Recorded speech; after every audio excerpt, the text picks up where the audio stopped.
doo fi dégg cooy. d'accord alors cooy yi doo ko fi dégg. ci urgence yi bokk na ci li nga xam ne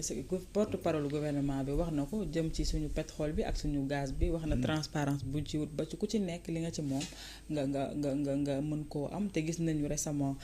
31 décembre bi weesu commencé nañu xëcc gaz bi nga xamante ni dañ ko bokk ak waa Mauritanie naka noonu aussi récemment jox nañ ñu ñaata baril de pétrole la Sangomar génne c'est des bonnes nouvelles mais nouvelles yooyu ñun naka lañ ci mën a jëriñoo selon yow Ben.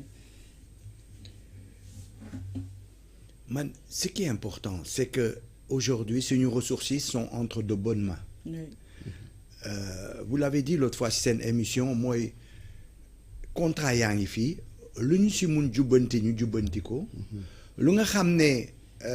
yoon mayuñu ko waaye suñ si waree dem combien on va payer pour redresser suñu ko jaralee ñu def ko. Parce que toujours noonu la quoi contrat yi existé na là où fu ñu amee opportunité changer ko parce que contrat yi c'était mal écrit yooyu ñu def ko su ñu amul opportunité nag parce que contrat yi c'était bien écrit bah à ce moment-là si on n'y voit pas nos intérêts et qu'on sait que bu ñu ko waree remettre en cause ça va nous coûter de l'argent ben à nous de calculer su argent boobu ñuy joxe dans les 5 ans 10 ans 40 ans est-ce qu'on s'y retrouve c'est pour ça moi je dis lu ñuy diriger ñoom on est derrière eux parce que ñoom ñoo am éléments yi ñoom ñoo am kii ñun man ce qui me satisfait et qui me permet d'être en tout cas en phase avec ce gouvernement c'est sa logique souverainiste on est dans une logique souverainiste logique boobu kenn amu ko fi woon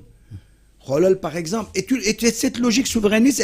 elle est pas simplement sur nos ressources elle est y compris dans la présence des militaires français ici voilà. Quand Macky Sall disait que non nos tirailleurs non ils étaient mieux servis que d'autres parce que dañ leen daan may dessert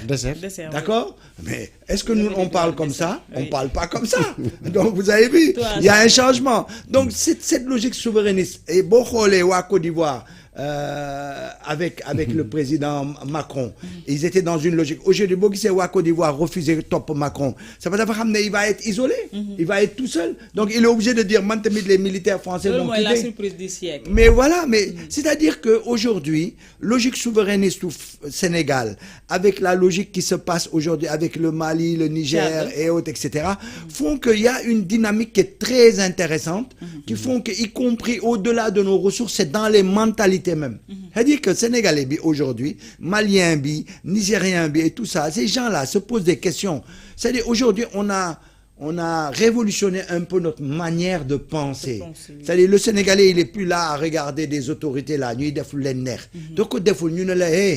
ñun suñu yëf la c'est ñun ni lañ ko bëggee da ñuy wax fooy jëm donc ça dépasse même la question de notre pétrole bien que je trouve que ñoom lu ñuy def c'est tellement important ça va tellement dans le bon sens que y a rien à dire sinon de les soutenir et qu'ils y aillent à fond le plus rapidement et de la manière la plus pédagogique possible pour nous pour won ñu parce que des tentatives de déstabiliser ce pays-là sont grandes hein il y a de grandes tentatives donc si tu veux que le peuple soit derrière toi tu ne peux pas fonctionner rek en technocrate si kaw ne man je fais des bonnes choses tu peux faire des bonnes choses mais si tu n'es pas relié à ton peuple bés bu ñu lay attaquer peuple bi daf lay seetaan mais départ militaire français yi jàppoo ni mën na indi peut-être benn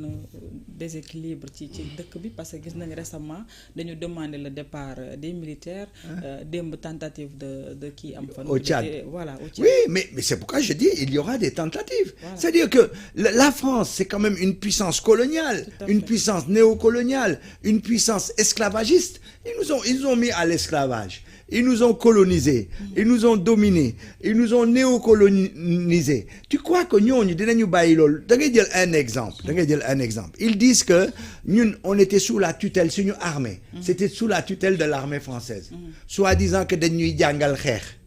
donc xoolal ñu ngi ñuy jàngal xeex depuis 1960 ba 2024 il a fallu que des terroristes arrivent on n'arrive pas à régler leurs comptes ban jàngal lañ ñu defal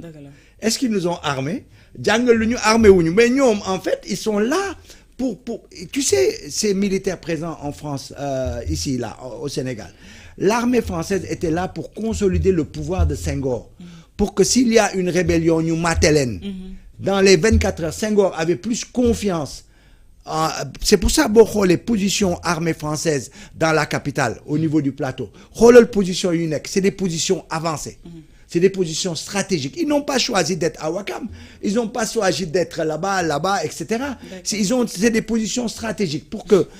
si jamais tu as le peuple qui se soulève, ils vont nous mater tout de suite. Donc, en fin de compte, ils étaient là pour permettre à cette néocolonisation, moi, les Sénégalais qu'on avait mis en avant, mais qui continuent la politique de la France, ils étaient là pour les protéger. C'est pour ça que nous, pour nous, ça veut dire que tu enlèves les intérêts de la France.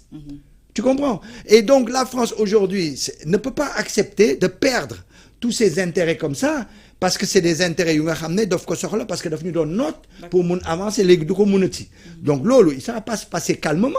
C'est pour ça que c'est très important, tonto Macron, c'est très important que la plupart des chefs d'État africains tonto, c'est pour voir que la donne a changé. Et les peuples aujourd'hui, dañu war a éveiller. C'est pour ça que tout ce qui participe à éveiller le peuple, à leur dire voilà, vous êtes une vigie citoyenne. Il faut soutenir vos gouvernements. Lui dem dans telle direction, c'est une très bonne chose. Parce que le jour où ils vont nous attaquer ou autre, etc., le peuple sera au courant et pour se soulever, il n'y aura pas de problème. D'accord. Alors, moi, je kon fagaru lañu wara def actuellement. Yaa ngi wax sank fi ñu fekk réew mi gouvernement bi amna tâche boo xamante ne war na ko accomplir te du lu yomb dund bi